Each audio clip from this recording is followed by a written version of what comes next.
Ian Schmoyer is in one of the most competitive industries in Florida, homebuilding. One of his superpowers in such a crowded field could be his ability to grow a company of not only high performance, but high culture, starting with his no-jerk hiring policy.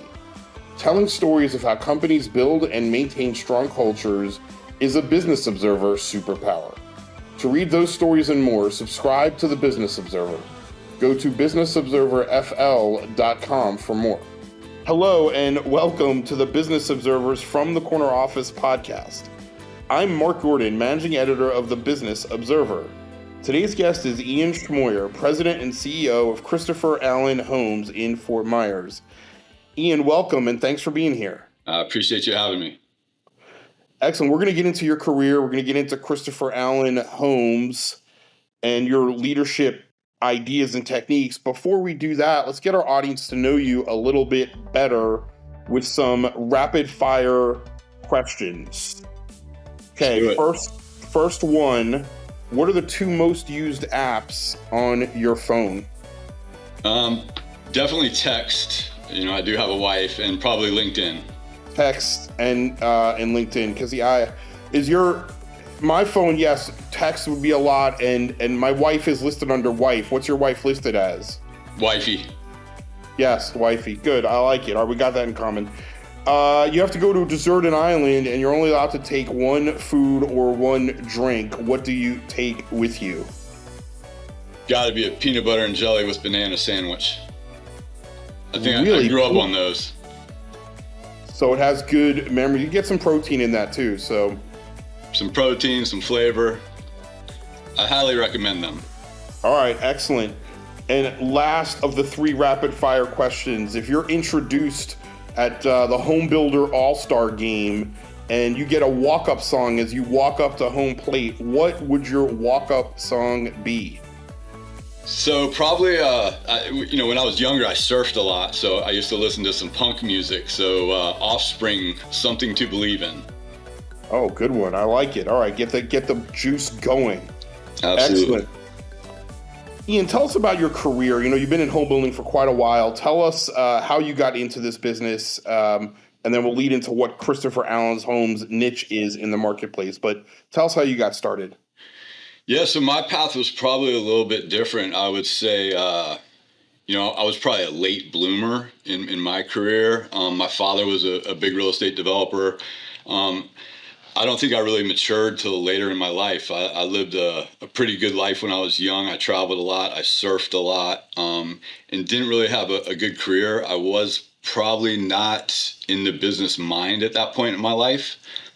And then, honestly, one day, my father passed away and realized quickly that I needed to grow up and accomplish something. And, I had a finance degree, so it wasn't that I wasn't capable. I just think I wasn't ready. And then quickly, I just tried to figure out what we could do. And that all happened during the Great Recession in 2008. Yeah. When did your father pass away? He passed away in 2010. So in that time period, he was sick and we were trying to figure things out. And then I started buying foreclosures. And we were doing really well in that business. But, we knew it wasn't going to last long. Needed to kind of figure out, a base and what we could do for the long term. So we started to buy some lots around Pine Island, Cape Coral, and we designed some, homes that were unique. Wasn't a real business model. We just thought, hey, let's see if we can build a few homes here and there. And when we did that, we just kind of recognized that pricing for a lot of the subcontractors that we were using was high. So, we decided to do the concrete work ourselves, and we actually turned that into a business. And, our home building business grew from our shell contracting business that we originally started with.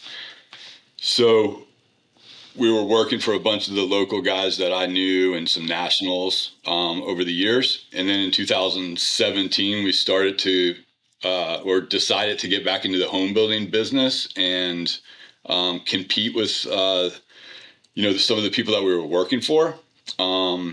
and we identified kind of the entry level move up market on spot lots, and kind of entered that market really quickly. And it was a great market because, entry is always needed. Affordable homes, as we know, there's big conversations about it. It's really hard to, there's just really not a surplus of affordable homes anymore. So the barriers to entry, I would say, are relatively low. However, to scale that business and do it really well, I think they're quite high, especially on scattered lots. So as we continued to grow that business, we quickly became Southwest Florida's largest private builder. We are in the Builder 100 today, which is about 8 years later. So extremely proud of our team and our culture and everything we've done as a business, and the things we've done in the community. So that's kind of what it is for me. Is this business is a great way to give back and provide people with homes that they can feel proud of and feel that they get a good value. Well, you talk about affordable housing. It's almost, I was looking at some past stories that we've written about Christopher Allen Homes, and you guys were doing the affordable, attainable housing before it was cool, right? That was your model 7 or 8 years ago, as you just mentioned, but there were very few people at that entry level point. Tell us about your sort of strategy in the beginning there and how you settled on that strategy. Yeah, I mean, we could have went into a number of different markets right off the bat, but we saw a demand for affordable housing, or attainable housing, we should say. And we liked what LGI did back then. Is they were another one in that game, and low options. They didn't let people make changes. So we kind of followed that model because I thought that was a great model, especially for the attainable housing market. But we kind of wanted to take it a step further and give them higher specs than normal, but also have our pricing be a little bit below the competition, because we really wanted the homeowners to feel like they're getting a value and they're getting good quality. So we drive hard our customer service. We drive hard giving people a great value and a great quality home with a little bit upgraded specs from what they would normally get. And you talked about culture, and that comes up a lot on these podcasts, but also in your industry where people can go work for the other home builders, whether it's Lennars of the world or Neal Communities or all these other, builders. But you guys have really tried to separate yourself in terms of culture. What sort of defines the Christopher Allen Homes culture, and why is that important to you? Well, I mean, the team has to love to come to work. If they don't love coming to work, they're not going to do well for you. And it's going to, that's going to parlay all the way through to the product we build and to the satisfaction that we want from our homeowners. So I would say the biggest thing is, we have this employee wall, and on that wall we have pictures of all our events and with the team, and a bunch of words from what the team describes as what this company means to them. But then above it all, in big red letters, I have no assholes. And that's my policy. So we have that policy, which, everybody buys into here. And if you don't, you probably shouldn't work here. But culture, we're trying to build a heritage brand. This is a people business. It's relationship driven. Culture is probably one of the biggest, it's the most needed thing in business today, I think. Yeah. Good culture. How much time do you, that's great. So the no assholes is up there. So it's clear when people are hiring or when people are working, it's up there. How much time do you, as the leader, as the CEO, spend on culture? I don't know, a week, a month? I don't know if you have a number, but generally, how much time do you spend on that? I think you try to at least think that way in every conversation you have. Like, how can I help grow other leaders? How can I help answer this question in a way of understanding? And really, that's what leaders should be there for, is to serve and fill needs when they're needed. But you also have to step back and understand that hey, I'm hiring all these really smart, talented people. You have to give them the freedom to go out and do what you hired them for. Sure. Yeah. When you talk about leaders, when you're looking at your company, whether you're promoting somebody, hiring somebody, or just in that conversation, what are leadership characteristics that are important to you? What leadership characteristics stand out to you? Well, one, they have to understand people and understand that this is a people business. So relationships is a big thing, but they have to have heart. You have to be able to trust them. They have to be able to solve problems, and be confident, and we have to be confident in what they're doing. But we don't want to micromanage people. So we look for leaders that are humble, that can motivate the team. I mean, that's why Michael Jordan was so good, right? He can motivate his team. So that's what we look for in a leader. I don't need a leader that's so hell bent on processes that he's not good with people and doesn't have people skills. So I want somebody that can solve problems and that we can trust. And it's almost like a chief people officer or prophet, whatever you want to call it, that can gather the troops together and everybody is confident. And, we look for those type of characteristics. Yeah, that can bring out the best in people around them. You talk about the Jordan example. As a leader yourself, what is some or one piece or two pieces of leadership advice that you've received over your career that stands out? One is just always do what you say. So your word is gold. I think that's a big one. And then I would say the other is just, this business is so small, you never want to burn a bridge. Deals go bad or go south, figure out ways to fix them or at least split amicably. But, generally, I mean, I travel the nation with different conferences and looking to expand into different areas. And we all know somebody in every area. This business is very small. Yeah. Yeah. What about mentors, Ian? Who have been some of your mentors and what have you learned from them? So my father was my mentor. Unfortunately, I was never, I grew up around seeing big business, seeing real estate development, the people that he did business with. So he was a mastermind at development and business, but he was also a people person and just an all around great guy. So I would say he was definitely my biggest mentor. Today, I would say I don't really have one mentor. I don't have somebody that I can necessarily just call and this is who I always listen to. I read a lot.